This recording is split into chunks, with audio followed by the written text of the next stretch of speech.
नमस्कार बोलतोय महाराजांचा मला निरोप दिलेला आहे कोर्टामध्ये हजर केलं होतं न्यायालयीन कोठडी मिळालेली आहे आपल्या जामीनचा मार्ग झालेला आहे तरी सर्वांनी शांततेनं सहकार्य करायचंय कुठल्याही पद्धतीचा उल्लेख न करता सर्वसामान्य जनतेला कसल्याही प्रकारचा त्रास न होता सर्वांनी आपण महाराष्ट्रावर प्रेम करताना तर असंच प्रेम सहकार्याच्या भूमिकेतून सर्वांनी राहावं कसलंही गाफोट टाकणार नाही याची सर्वांनी खबरदारी घ्यावी।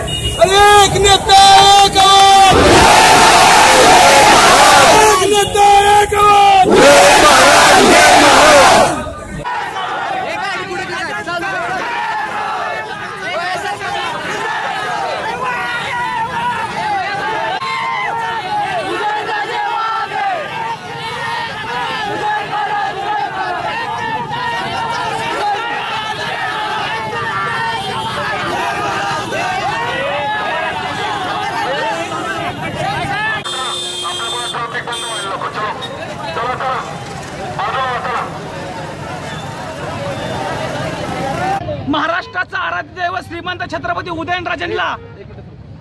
आज सातारा जिल्हा न्यायालयामध्ये हजर राहिलेले पण काही राजकारण्यांनी त्यांच्यावर खोटे नाटे आरोप करून त्यांना कायद्याच्या पिळाक्यात अडकून ठेवले पण ह्या महाराष्ट्रातली जनता शांत बसणार नाही पूर्ण महाराष्ट्र पेटून उठल आणि छत्रपतींचा मावळा हा महाराष्ट्रामध्ये खऱ्या अर्थानं थैमान करायला सुरुवात करेल त्यांच्या रामराजेंनी सभापती पदाला न शोभणारी घोषणा खऱ्या अर्थाने केली आणि तळागाळातलं राजकारण करतात अशा घाणेरड्या राजकारणांना आम्ही जिल्ह्यातून तडीपार करणार आणि छत्रपती उदयनराजेंना खऱ्या अर्थानं आम्ही न्याय देणार एकच नेता एकच आवाज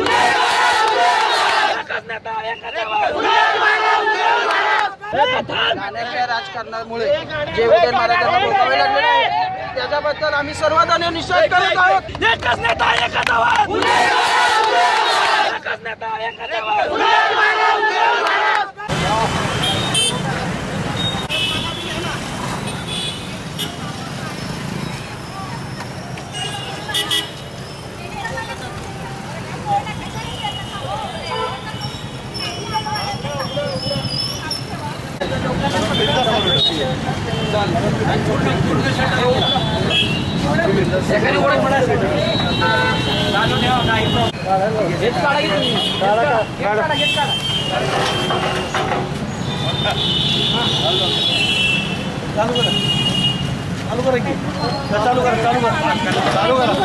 आमचे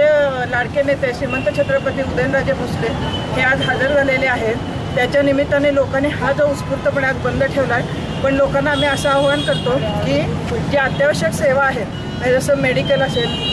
दूध असेल बस असेल तर त्या पेट्रोल पंप असतील तर ते लोकांनी त्वरित चालू करावे की कोणत्याही जनतेच्या त्याच्यातून गैरसोय होऊ नये यावेळी असे आम्ही सगळेजण आवाहन करतोय आपल्याला।